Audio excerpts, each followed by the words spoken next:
Boa noite a todos.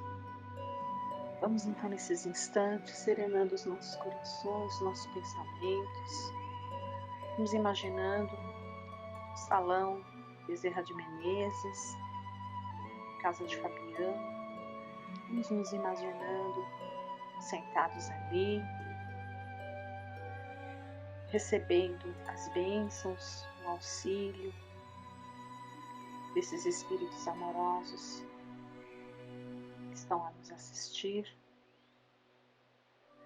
Vamos buscando estar em comunhão de pensamentos e sentimentos. Pai nosso que estais no céu, santificado seja o vosso nome. Venha a nós o vosso reino, seja feita a vossa vontade, assim na terra como no céu. O pão nosso de cada dia nos dai hoje, perdoa, Pai, as nossas dívidas, assim como nós devemos perdoar aos nossos devedores. E não nos deixeis cair em tentação, mas livrai-nos do mal.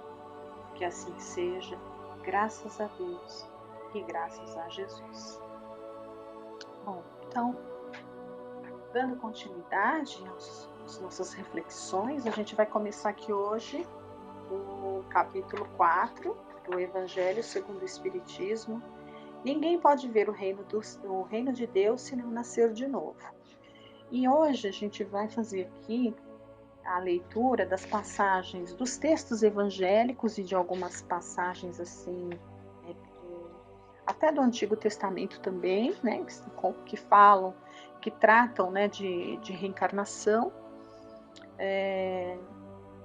E depois a gente vai fazer uma leitura desse livro aqui, Estudando o Evangelho, de Martins Peralva, que vai trazer aí alguns esclarecimentos. A gente vai refletir aqui sobre as colocações do Martins Peralva a respeito de reencarnação, né?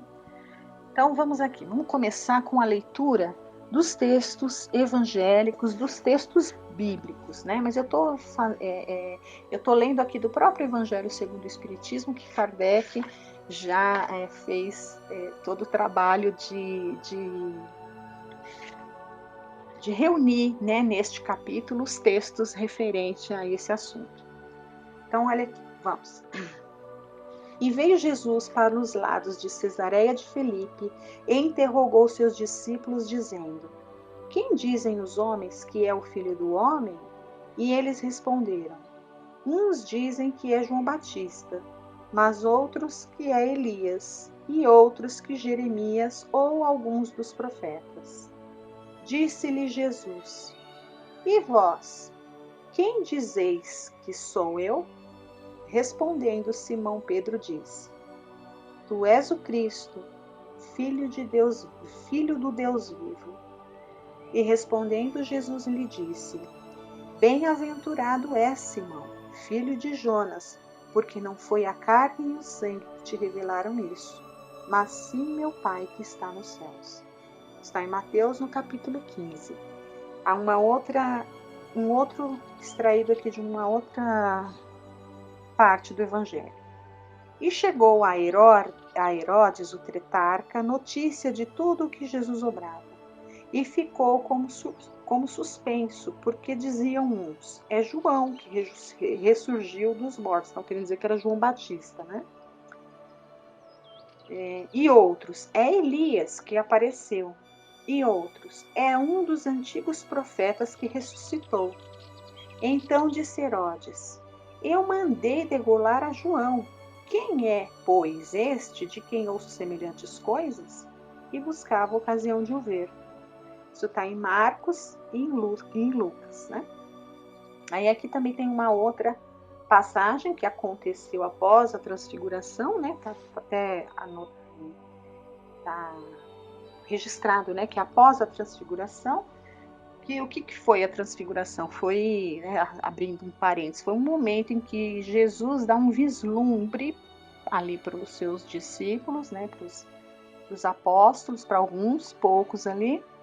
Ele dá um vislumbre apenas da sua verdadeira condição. Então ele vamos dizer assim, que ele cede um pouco dá um pequeno lugar da condição espiritual dele, né, que supera ali a sua, como diria, o seu corpo físico, material. Então, né, ele aparece ali num esplendor, né, numa beleza, numa resplandecência. Eu não saberia nem qual a palavra, acho que nem quem viu, né, teve a bênção maravilhosa de ter podido ver isso aí, né? Talvez não tivesse a palavra adequada ali para explicar o que foi, né? Ele dá, mas é isso, ele deixa transparecer um pouquinho ali dele em espírito, né? Jesus em espírito. Basicamente, a grosso modo, o que foi a transfiguração. É ele mostrando a condição espiritual dele, não plena, né? Porque acho que cegaria todo mundo. É um vislumbre apenas. Então, quando ele fez isso após a transfiguração, os discípulos lhe perguntaram, dizendo: Pois por que dizem os escribas que importa vir Elias primeiro? Mas ele respondendo lhes disse: Elias certamente há de vir e restabelecerá todas as coisas. Digo-vos, porém, que Elias já veio e eles não o conheceram, antes fizeram dele o quanto quiserem. Assim também o Filho do Homem há de padecer às suas mãos. Então compreenderam os discípulos que de João Batista que ele lhes falara. Isso está em Mateus capítulo 17 e Marcos capítulo 18. E mais para frente, falando aqui, né, de ressurreição e reencarnação, um outro extrato aqui do Evangelho de João. E havia um homem dentre os fariseus, por nome Nicodemos, senador dos judeus. Este uma noite veio buscar a Jesus e disse-lhe: Rabi, sabemos que és mestre, vindo da parte de Deus, porque ninguém pode fazer estes milagres que tu fazes se Deus não estiver com ele. Jesus respondeu e lhe disse: na verdade, te digo que não pode ver o reino de Deus senão aquele que renascer de novo. Nicodemos lhe disse: Como pode um homem nascer sendo velho? Porventura pode entrar no ventre de sua mãe e nascer outra vez? Respondeu-lhe Jesus: em verdade te digo que quem não nascer da água e do Espírito não pode entrar no reino de Deus.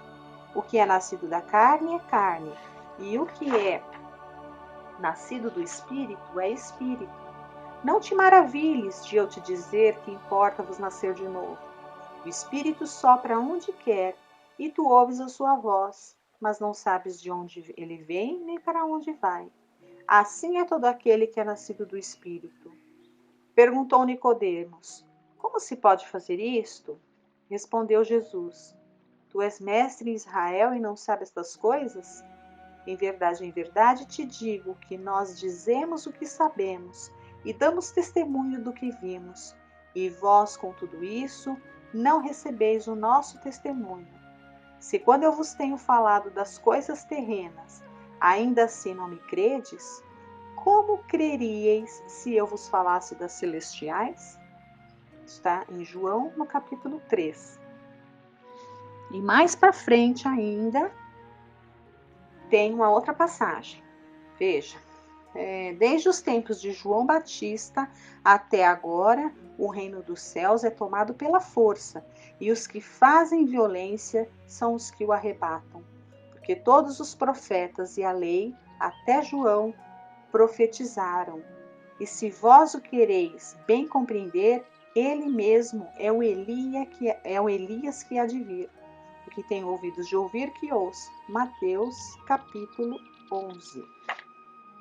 E aqui, né, no Velho Testamento, no Antigo Testamento, ou Primeiro Testamento, tem uma passagem também de Isaías, que era um profeta, em que ele diz assim: Os teus mortos viverão, os meus, a quem tiraram a vida, ressuscitarão. Despertai e cantai louvores, vós, os que habitais no pó, porque o orvalho que cai sobre vós é o orvalho de luz, e arruinareis a terra e o reino dos gigantes. Isaías capítulo 26.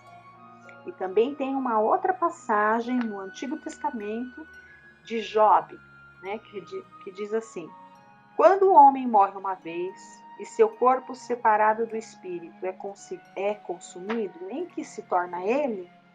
Tendo o homem morrido uma vez, poderia ele reviver de novo?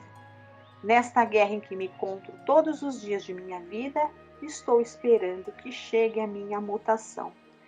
Isso está no livro de Job, Primeiro Testamento, capítulo 14. E tem aqui, Kardec, né, colocou para gente duas traduções diferentes para a gente ver que conforme seja a tradução, muda-se ali uma palavra que muda o sentido. Mas a ideia é essa de que a vida continua, né? Olha, então uma outra tradução. Olha, quando o homem morre, perde toda a sua força e expira. Depois, onde está ele? Se o homem morre, tornará a viver? Esperarei todos os dias o meu combate até que chegue a minha transformação. Então, olha, no primeiro fala mutação, depois no segundo caso aqui nessa tradução protestante de Osterwald, acho que é isso, fala transformação. E nessa outra que a gente vai ver, né, na versão da igreja grega, fala assim, olha, quando o homem está morto, vive sempre, findando-se os dias da minha existência terrestre, esperarei, porque a ela voltarei novamente. Então, um fala mutação, o outro fala transformação, e a tradução da igreja grega diz que voltará novamente à vida, né, quando expirar a existência terrestre. Bom, lidos esses textos que estão todos na Bíblia, primeiro e segundo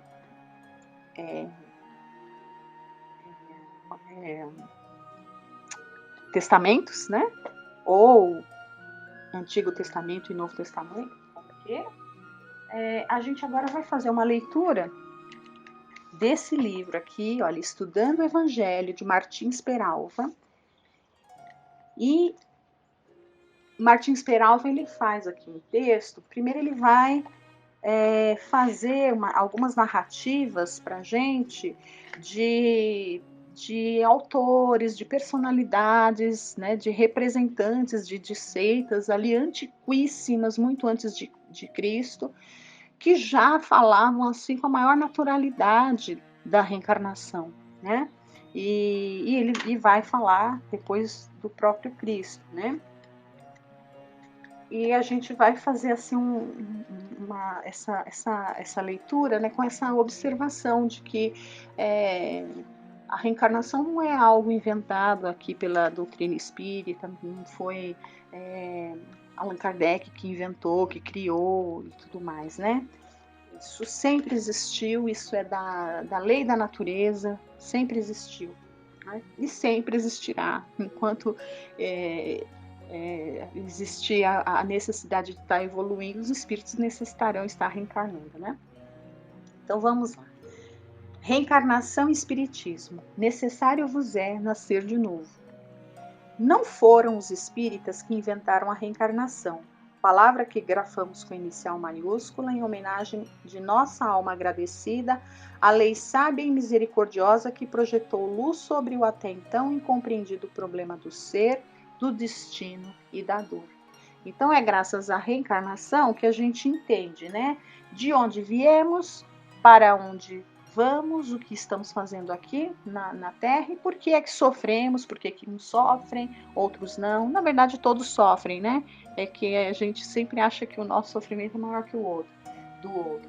Mas por que uns sofrem mais e outros menos? Por que às vezes uns que parecem que são bons e justos passam por situações muito mais dolorosas do que alguns que cometem ali, né, que são maus e tudo mais. Então, essas questões que a gente não consegue resolver, não conseguiríamos mesmo se não fosse a reencarnação. Então, quando se compreende o conceito, o que é a reencarnação, todas essas questões que parecem, né, injustas, elas se revestem de uma justiça tão bela e tão perfeita que não tem como se duvidar disso, né? O ensino reencarnacionista vem de muito longe, de povos antigos e remotíssimas doutrinas. Ao Espiritismo couberam apenas a honra e a glória de estudá-lo, sistematizando-o para convertê-lo, afinal, num dos principais, se não o principal fundamento de sua granítica estrutura doutrinária. Né? Granítica no sinal de firme, né? Firme como uma pedra de granito, né? Sólida. Então não foi o Espiritismo que inventou muito, embora tenha sido o Espiritismo que veio sistematizar, né, que veio trazê-la à luz do conhecimento do povo, embora muitos ainda queiram permanecer nas trevas, na escuridão, sem a luz do conhecimento, né, que liberta. Então, grandes vultos do passado no campo da religião, da filosofia e da ciência aceitaram e difundiram a reencarnação. E ele vai falar que ele vai começar falando desse Orígenes, né? Olha, Orígenes, nascido em 185 e falecido em 254, considerado por São Jerônimo como a maior autoridade da Igreja de Roma, afirma no livro Dos Princípios, em abono da tese básica do Espiritismo, abre aspas. Então, esse Orígenes, que é o autor de um livro chamado Dos Princípios, ele afirma o seguinte, olha, as causas das variedades de condições humanas são devidas às existências anteriores. Veja, alguém da Igreja Católica, né, ali, primitiva, ali bem do começo, né? São ainda do eminente e consagrado teólogo as seguintes palavras, abre aspas, a maneira por que cada um de nós põe os pés na terra quando aqui aportamos é a consequência fatal de como agiu anteriormente no universo. Então tá muito claro, né, a conclusão que ele chega e coloca, que a forma que nós chegamos aqui, que nós nascemos, né, que nós reencarnamos, é uma consequência de um passado, de atitudes, né? Ele usa o termo agiu anteriormente no universo. Ele coloca o universo porque em algum lugar a gente, né? A gente veio de algum lugar, né? Pode ter sido no mesmo planeta, pode ter sido de outro planeta, enfim, né? E ele ainda continua, abre aspas, elevando-se pouco a pouco, os espíritos chegam a esse mundo e à ciência dele. Daí subirão a melhor mundo e chegarão a um estado tal que nada mais terão de ajuntar. Que nada mais ele nada mais está dizendo do que a lei do progresso, que também é uma lei de Deus. E é assim mesmo, a gente vai reencarnando quantas vezes necessárias aqui e vamos nos melhorando. À medida que a gente vai melhorando, vai evoluindo espiritualmente, vai melhorando a nossa condição, nós vamos começar a reencarnar em outros mundos melhores, né? E não vamos mais precisar ficar reencarnando aqui. Aí ele continua dizendo, olha, Krishna, então está falando aqui agora de religiões indianas, né? Lá na Índia, lá muito antes de Cristo, né? Séculos antes de Cristo. Então, Krishna, que é o Krishna tem um nome indiano aqui, que ele fala que é o Evangelho da Índia, né? Predica com absoluta e inegável clareza. Eu e vós tivemos vários nascimentos. Os meus só são conhecidos de mim. Vós não conheceis os vossos. E também fala aqui dos Vedas, também muitos séculos antes de Cristo, né? Também difundiam largamente a ideia reencarnacionista.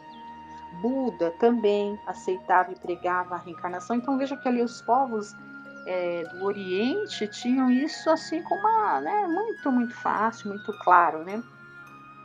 Os sacerdotes egípcios ensinavam que as almas inferiores e más ficavam presas à terra por múltiplos renascimentos e que as almas virtuosas sobem voando para esferas superiores, onde recobram a vista das coisas divinas. Então, também a visão, né, do progresso, que encarna aqui enquanto precisa estar, né, sendo melhorando, e quando melhora já vai encarnar em mundos melhores. Na Grécia, berço admirável de legítimos condores do pensamento e da cultura, encontramos Sócrates, Platão e Pitágoras como fervorosos palatinos das vidas sucessivas. Sócrates ensinava que as almas, depois de haverem estado no Hades, o tempo necessário, são reconduzidas a esta vida em múltiplos e longos períodos. E a gente, quando estava estudando a introdução do Evangelho, a gente entendeu ali o que seria o Hades, né? Segundo os gregos. Então, para eles, o Hades, na tradução literal, seria inferno. Mas, entendendo num contexto aqui, imagine um espírito que está reencarnando no mundo de provas e expiações e que, né, ainda não despertou para os deveres que deveria estar cumprindo aqui, né? Então, evidentemente que depois que desencarna, acaba se encontrando no meio que numa perturbação. Isso é meio natural, né? Não vai de imediato já se encontrar ali num paraíso, né? Não é assim que funciona. Então tem todo um período ali de perturbação que pode ser maior ou menor segundo o merecimento ali daquele de auxílio, né? Daquele espírito que partiu, enfim. Mas de uma maneira geral, os espíritos, depois que desencarnam, passam aí por essa perturbação. Tem gente que fala que é o umbral, né? Que está indo para o umbral. Enfim, não como o próprio nome diz, é uma perturbação. Então, não é algo agradável. Né? Isso como uma regra mais ou menos geral de um mundo de provas e expiações, né? Porque nós não somos santinhos. Por isso a gente acaba sofrendo mais ou menos tempo, conforme haja sido. É regra que todo mundo vai, né? Não é regra, depende da forma como a gente conduziu a nossa vida aqui, né? Mas esses espíritos acabaram traduzindo, né, essa perturbação, essa sensação que não é tão muito boa, como um inferno. Então, por isso que ganhou mais ou menos essa tradução, né, o Hades. Mas, na verdade, o Hades aqui é no sentido de um mundo espiritual ali, um umbral talvez, né? Então vamos. O ensino pitagórico. Então aqui, olha, só terminando, né? Então Sócrates falava que ficava, né, no Hades um tempo e depois eram reconduzidas a essa vida aqui, né? Então ficava ali tipo na erraticidade, na erraticidade é o período que está sujeito à reencarnação, não é isso? Mas ficaria ali no plano espiritual, digamos, né? Um tempo ali e depois de um tempo ali seriam reconduzidas à vida encarnados aqui na Terra, né? O ensino pitagórico era, como é notório, essencialmente reencarnacionista, dele advindo por falsa interpretação de mentes pouco evoluídas a errônea teoria da mente em psicose, que nada mais era, né, do que uma ideia de achar que o ser humano reencarnaria em animais, o que não o que não procede, né? Mas da onde que se tirou isso? Então pense ali, né? Olha, tá falando aqui Pitágoras, então dessa época, pense, né? Lá nos primórdios, né? Lá nas primeiras civilizações e tudo mais, espíritos que já tinham uma condição intelectual avançada, porém uma condição moral ainda bem atrasadinha, né? E já habitavam mundos ali que estavam a caminho de uma regeneração como nós. Mas esses espíritos, por eles estarem ali muito atrasados moralmente, já não estava mais compatível a vibração deles para estar reencarnando naquele mundo deles que evoluiu. Então o mundo evoluiu e eles ficaram para trás. Então Deus, na sua infinita misericórdia, os reconduz, né, para reencarnar aqui, né, no nosso planeta que estava ali recém apto a receber espíritos, né, ainda primitivo. E os corpos humanos que estavam aqui, né, naquela época, corpos ainda bem primitivos. A gente pega os livros de história, sabe, vamos estudar lá, né, o homem de Neandertal e tudo mais. O homem das cavernas, homem, né, não era animal. Mas era muito embrutecido, muito ainda, muito diferente do homem já civilizado. Então, um espírito que já estava numa condição tal de evolução intelectual, né, e tudo mais, se ver encarnado num corpo primitivo, para ele era, acho que, semelhante a se sentir como se estivesse preso no corpo de um animal. Então daí que surgiu essa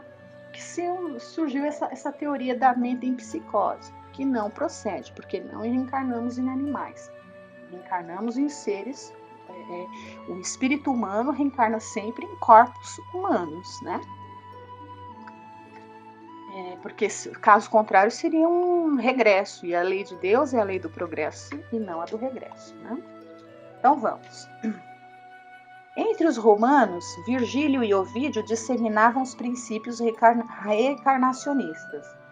Ovídio chegava a dizer: quando minha alma for pura, irá habitar os astros que povoam o firmamento, admitindo assim, semelhantemente aos espíritos, os espíritas, a sucessividade das vidas em outros planetas. São Jerônimo afirmava, por sua vez, que a transmigração das almas fazia parte dos ensinos revelados a um certo número de iniciados.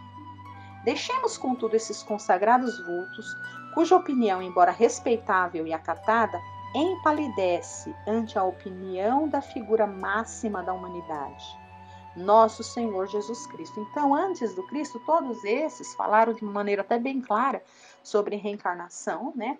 Mas tudo isso fica pálido diante do que o próprio Cristo falou, né? Porque, na verdade, o Cristo não deu ideias vagas, ele deu um exemplo prático, ele mostrou ali de um caso de um espírito em duas vidas diferentes, né? Então, vamos aqui. O sublime embaixador pregou a reencarnação, algumas vezes de forma velada, outras com objetividade e clareza. Então, veja, olha. Falando a respeito de Elias, o profeta falecido alguns séculos antes, diz o mestre, Elias já veio e não conheceu, ou seja, ele exemplificou, ele mostrou um caso, né? Olha, Elias, ele já veio como? Como João Batista, né? Compreendendo então os discípulos que se referia a João Batista, ou seja, Elias reencarnado. Então ele deu um exemplo, né? No famoso diálogo com Nicodemos, afirma que ninguém alcançará o reino de Deus se não nascer de novo, nascer da água e do Espírito, o que completa a intenção, o pensamento reencarnacionista de Jesus. Em outra oportunidade, externado por meio de simples alegoria sobre a lei de causa e efeito, ou karma, sentencia: ninguém sairá da terra sem que pague até o último ceitil, isto é, até a completa remissão das faltas. E a gente conseguiria fazer isso numa única vida? Evidente que não. Então, sucessivas reencarnações, sucessivas vidas para que se consiga fazer isso e sair da Terra, né? Sair da Terra, ou seja, reencarnar em mundos melhores do que a Terra, né? Mais felizes, condição melhor do que a Terra. Como se vê, o Espiritismo não criou, não inventou a reencarnação. Aceitando-a como herança de eminentes filósofos e de respeitáveis doutrinas, de Jesus e de seus discípulos, e confirmada a seu tempo pelos Espíritos do Senhor, o Espiritismo promoveu o seu estudo, a sua difusão, a sua exegese, ou seja, a sua interpretação, né? Ela é, contudo, antiquíssima, né, a reencarnação, conhecida e professada antes do Cristo, na época do Cristo e em nossos dias. Há mais de um século, o Espiritismo apresenta-a por único meio de crermos num Pai justo e bom, que dá a cada um segundo as suas obras, e como elemento explicativo da promessa de Jesus de que nenhuma de suas ovelhas se perderia. Ou seja, nenhum de nós encarnados aqui na Terra vamos nos perder, somos herdeiros de nós mesmos, como diz a minha amiga, que com saudade, a Silvia, a outra Silvia, a Vani, do União, né? Somos herdeiros de nós mesmos, no sentido de que cada um vai receber segundo as suas obras, né? E não é possível isso em uma vida só, ao longo das sucessivas vidas. A reencarnação é a chave, a fórmula filosófica que explica, sem fugir ao bom senso nem à lógica, as conhecidas desigualdades humanas, sociais, econômicas, raciais, físicas, morais e intelectuais. Ou seja, tudo isso que a gente percebe de diferenças, que a gente pode até se revoltar muitas vezes, ou achar que é justo ou que é injusto, elas têm uma explicação na reencarnação. E quando a gente conhece essa explicação à luz da reencarnação, nós saberemos que cada um está aonde precisa estar, né? Não há erros. Sem o esclarecimento palingenésico, que é palingenésico significa retorno à vida, né? O renascimento. Tais diversidades deixariam um doloroso ponto de interrogação em nossa consciência no que diz respeito à justiça divina, porque a gente ia achar tudo muito injusto, né? Ou não íamos entender. Sem as suas claridades, seria a justiça de Deus bem inferior à dos homens. Teríamos um Deus parcial, injusto, caprichoso, cruel, impiedoso mesmo. Um Deus que beneficiaria uns e infelicitaria a maioria.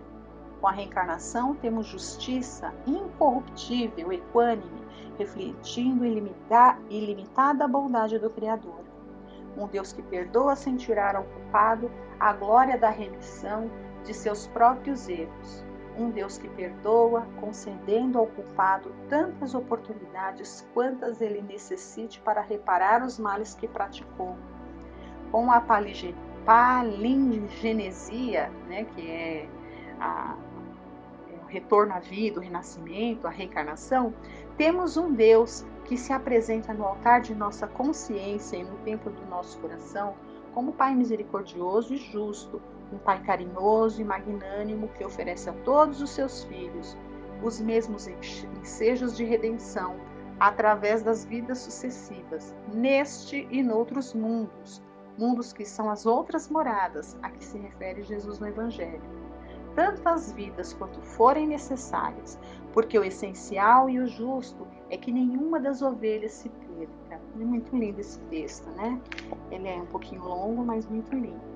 Então é isso, né? Que a reencarnação, ela é ela que vai fazer com que a gente creia de uma forma robusta em Deus, o nosso Pai. Porque quando a gente compreende a reencarnação é que nós vamos compreender a justiça de Deus, e aí nós vamos perceber que os sofrimentos que nos alcançam não são injustos, né? Que nada que nos alcança, seja de bom ou de ruim, não é injusto, e que nada que alcança o outro também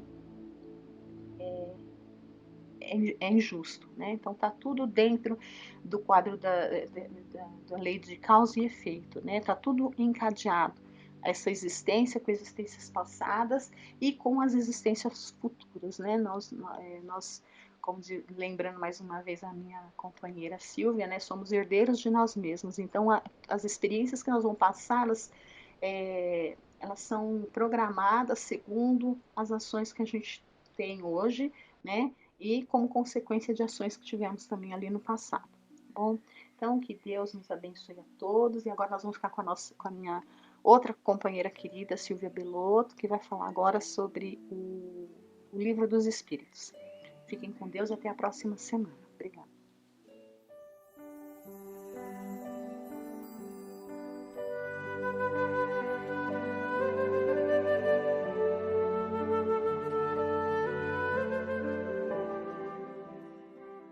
Obrigada, Sueli. Boa noite a todos.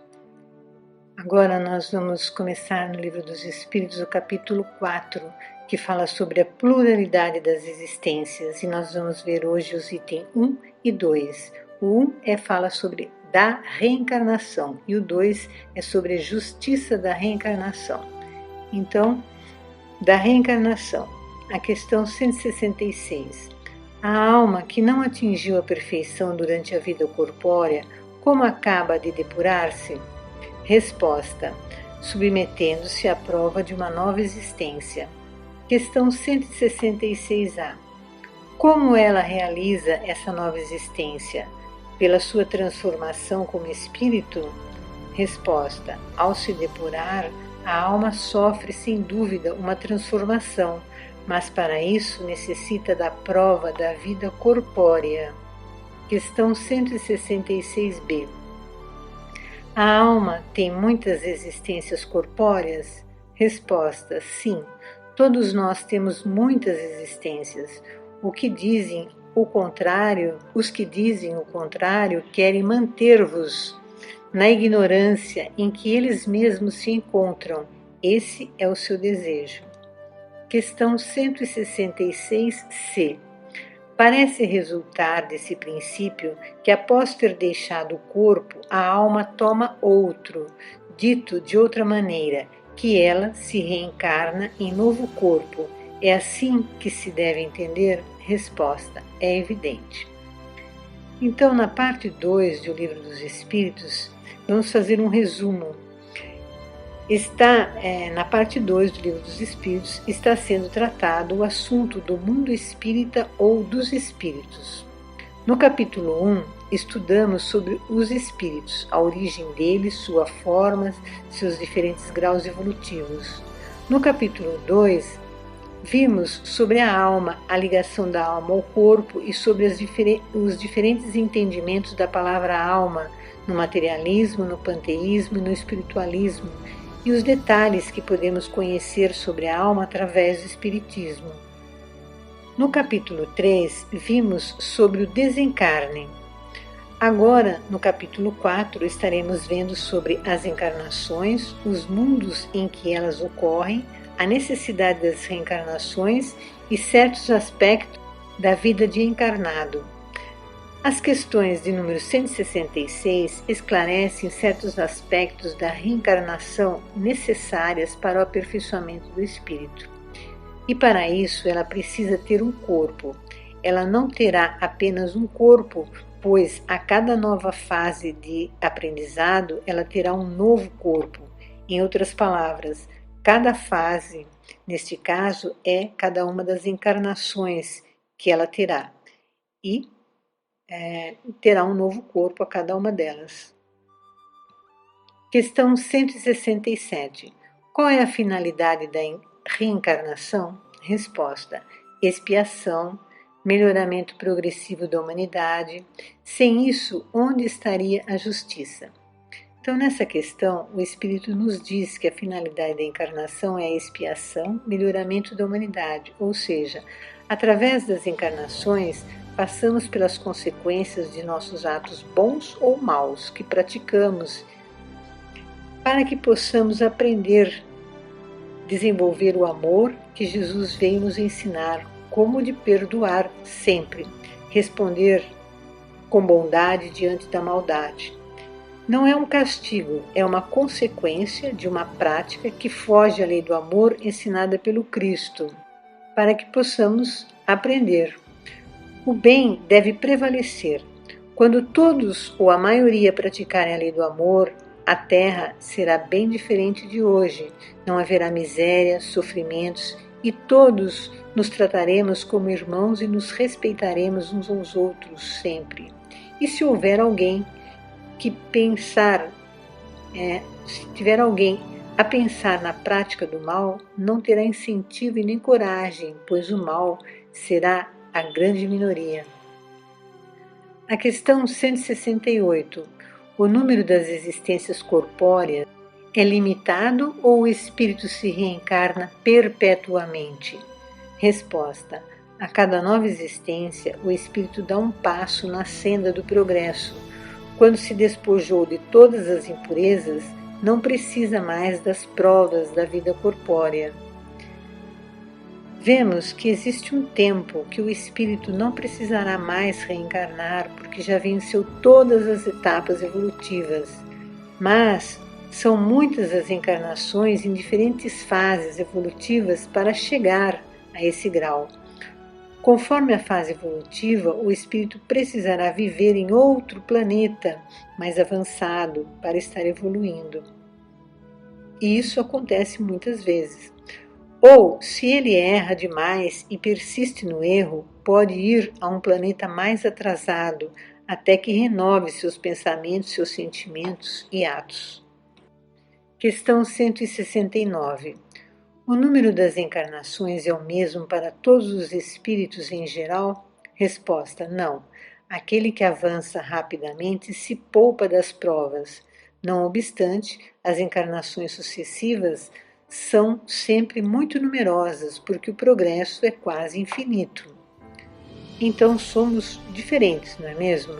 Então, diante disso, há aqueles que aprendem rapidamente e logo seguem o caminho do bem, enquanto outros erram e precisam reparar seus erros em outras encarnações. E há ainda aqueles que erram e insistem no erro. Portanto, sendo assim, fica claro que o número de encarnações é diferente de espírito para espírito, mas em todos os casos o número de encarnações são muitas, pode-se dizer incontáveis. Questão 170. Em que se transforma o espírito depois de sua última encarnação? Resposta: espírito bem-aventurado, um espírito puro. Sabemos então que um espírito puro não precisa mais encarnar. Esses espíritos costumam auxiliar outros do plano espiritual ou de encarnados que estão em escalas evolutivas inferiores às deles. É sempre assim, um espírito mais avançado auxilia outro em condição abaixo do seu grau evolutivo. Vemos até nos livros de André Luiz espíritos muito avançados, outros menos evoluídos, mas em condições de fazer algo em prol do bem, auxiliando a outros em condições mais difíceis, e assim evoluem. Aqui entre nós também temos isso, afinal somos espíritos encarnados. Muitos dos espíritos evoluídos encarnam para auxiliar pessoas da família ou de uma comunidade e nem chegam a ser conhecidos como tal. Além desses, tem aqueles que vêm nos trazer grandes lições, como o Francisco Cândido Xavier e outros, como temos o Divaldo Pereira Franco. Agora nós vamos ver o item 2, que fala sobre a justiça da reencarnação. Questão 171. Sobre o que se funda o dogma da reencarnação? Resposta: sobre a justiça de Deus e a revelação, pois não nos cansamos de repetir. Um bom pai deixa sempre aos filhos uma porta aberta ao arrependimento. A razão não diz que seria injusto privar para sempre da felicidade eterna aqueles cujo melhoramento não dependeu deles mesmos? Todos os homens não são filhos de Deus? Somente entre os homens egoístas é que se encontram a iniquidade, o ódio implacável e os castigos sem perdão. Então, o Espírito nos diz que o dogma da reencarnação está baseado na justiça divina e na revelação. Os espíritos que vieram nos revelar, nos esclarecer que a vida continua após a morte e que renascemos muitas vezes, graças à bondade divina do Criador, que quer o nosso progresso espiritual, e todos, sem exceção, têm essa possibilidade e esse destino. Nenhum de seus filhos estarão abandonados no sofrimento. Todos podem refazer os seus caminhos e seguir adiante, e o fazem. Comentário de Allan Kardec sobre a questão 171. Vou ler. Todos os espíritos também tendem à perfeição, e Deus lhes proporciona os meios de consegui-la, com as provas da vida corpórea, mas, na sua justiça, permite-lhes realizar em novas existências aquilo que não puderam fazer ou acabar numa primeira prova. Não estaria de acordo com a equidade, nem segundo a bondade de Deus, castigar para sempre aqueles que encontraram obstáculos ao seu melhoramento, independentemente de sua vontade, no próprio meio em que foram colocados.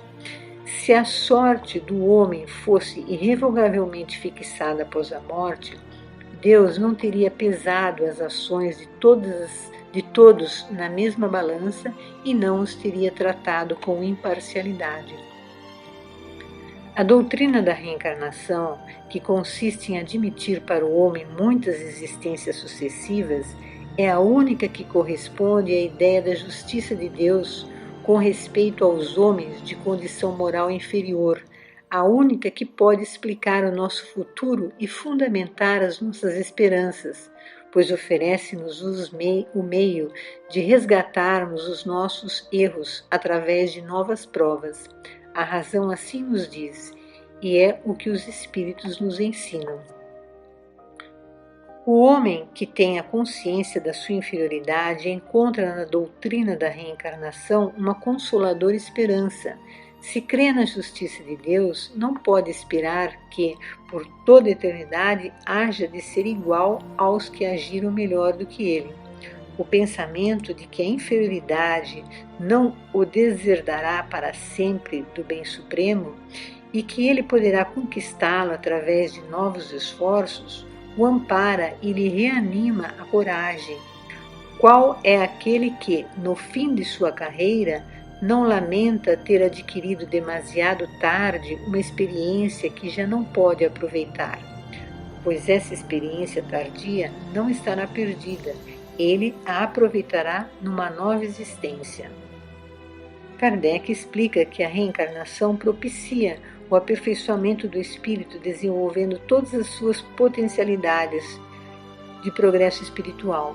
Também nos leva a refletir que Deus, sendo perfeito em tudo que faz e em seu amor, não deixaria alguém sofrendo eternamente sem lhe dar oportunidade de se arrepender e reparar seus erros. E a reencarnação nos leva a termos a certeza de que é possível reparar nossos erros e progredir espiritualmente. E então renovamos as nossas forças e a coragem para traçar novos caminhos dentro da lei do amor, da caridade e da fraternidade. O Espiritismo é uma religião, mas também é uma ciência e uma filosofia. A doutrina espírita apresenta esses três aspectos.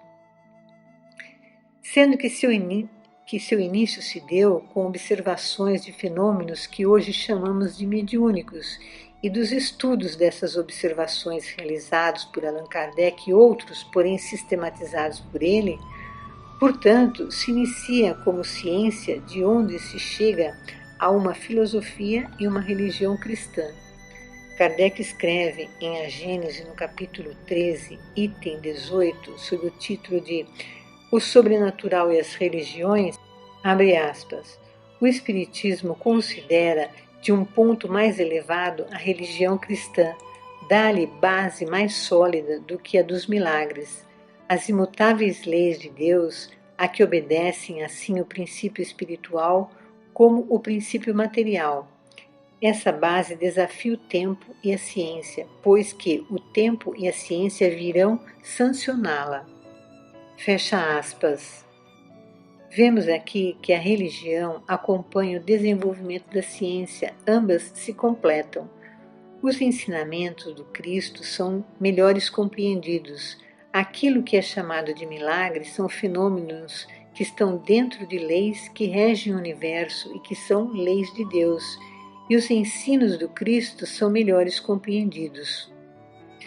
A ciência espírita tem um método de estudo apropriado ao seu objeto de estudo. Podemos ler sobre isso no livro A Gênese, segundo o Espiritismo de Allan Kardec, publicado pela primeira vez em 1868. No item 14, encontramos o seguinte texto: como meio de elaboração, o Espiritismo procede exatamente da mesma forma que as ciências positivas, aplicando o método experimental. Fatos novos se apresentam que não podem ser explicados pelas leis conhecidas. Eles observa, compara, analisa e, remontando dos efeitos às causas, chega à lei que os rege. Depois, deduz-lhes as consequências e busca as aplicações úteis.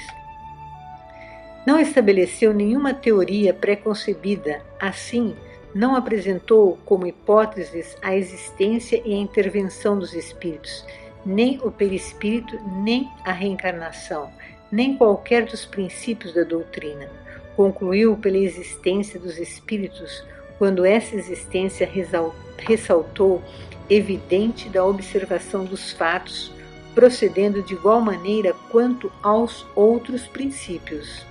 Não foram os fatos que vieram a posteriori confirmar a teoria. A teoria é que veio subsequentemente explicar e resumir os fatos. É, pois, rigorosamente exato dizer-se que o Espiritismo é uma ciência de observação e não produto da imaginação. As ciências só fizeram progressos importantes depois que seus estudos se basearam sobre o método experimental. Até então, acreditou-se que esse método também só era aplicável à matéria, ao passo que o é também às coisas metafísicas. Kardec deixa claro que a ciência espírita não partiu de hipótese para chegar às conclusões que chegou, mas a elas chegou a partir das observações dos fenômenos. No item 16 desse mesmo livro, Kardec escreve que a ciência tem como objeto de estudo as leis do princípio material e o Espiritismo tem como objeto de estudo as leis do princípio espiritual, e que esses princípios reagem incessantemente e reciprocamente, e que ambas as ciências se completam. No último parágrafo do item 18, também do capítulo 1 do livro A Gênese, o Espiritismo tem por objeto o estudo de um dos elementos constitutivos do universo. Toca forçosamente na maior parte das ciências. Só podia, portanto, vir depois da elaboração delas. Nasceu pela força mesma das coisas, pela impossibilidade de tudo se explicar com o auxílio apenas das leis materiais. Então, o conhecimento do Espiritismo, em todos os seus aspectos, exige estudos constantes, desejo de se conhecer e buscar o seu desenvolvimento interior e do mundo. Através desses estudos, desenvolvemos o amor à vida, ou procuramos desenvolver o amor à vida, a confiança em Deus e nos orientamos pelos ensinamentos do Cristo, que agora podemos entender melhor. Bom, chegamos ao final do nosso estudo de hoje e vamos finalizar. Espero que possa ser útil às nossas experiências de vida, ao nosso aperfeiçoamento moral e intelectual e ao fortalecimento da nossa fé. Vamos agradecer, vamos orar agradecendo a Deus pela oportunidade de mais um dia de vida e por tudo que pudemos realizar nesse dia de hoje, pedindo a Deus coragem e determinação para seguirmos nosso caminho sempre dentro da lei do amor e da fraternidade, pois, como diz Allan Kardec, fora da caridade não há salvação. Façamos então a oração que Jesus nos ensinou. Pai nosso, que estais nos céus, santificado seja o vosso nome. Venha a nós o vosso reino. Seja feita a vossa vontade, assim na terra como no céu. O pão nosso de cada dia dai-nos hoje. Perdoai as nossas dívidas, assim como perdoarmos os nossos devedores. E não nos deixeis cair em tentações, mas livrai-nos, Senhor, de todo o mal. Que assim seja. Graças a Deus.